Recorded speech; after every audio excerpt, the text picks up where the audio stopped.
411. Testing. Chalcedon Report number 346, May 1994. Many years ago, as a student, I first encountered Thomas Paine's words. These are the times that try men's souls. My immediate reaction was one of a strongly favourable response, but almost at once a negative temper set in.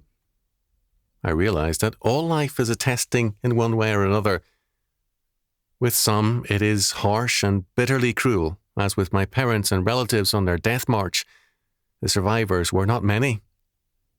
But I knew also many a person living a quiet, unruffled life of comfort whose life was being tested in other ways. None can escape God's testing. It comes in various ways, dramatically or quietly. But testing, trials and troubles are a problem to this generation as perhaps never before. We have had a pervasive temper created by what John Dewey's educational philosophy represented, which is hostile to testing. This hostility means, quote, social promotions, end quote, in the schools. It means all kinds of restraints on firing or punishment for the incompetent. It means, as a godless woman once told me, a true Christian never hurts anyone's feelings.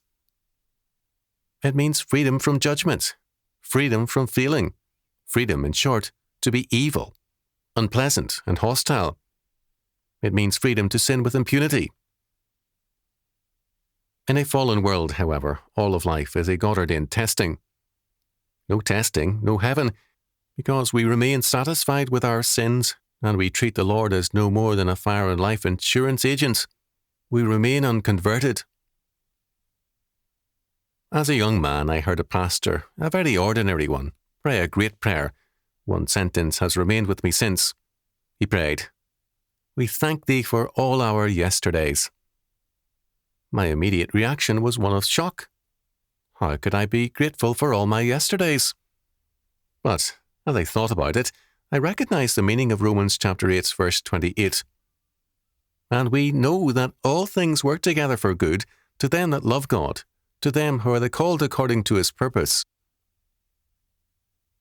This testing never ends in our lifetime because its purposes include time and eternity. One of my father's favourite texts was Romans chapter 5, verses 1 to 9, wherein Paul glories in all his tribulations, because, knowing God, he knows what the end result will be.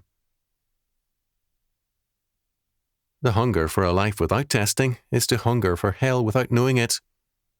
Our growth, our sanctification, is by means of testing, among other things. Of course, these are times that test men's souls. All history is a time of testing. Those who reject testing are the failures of life.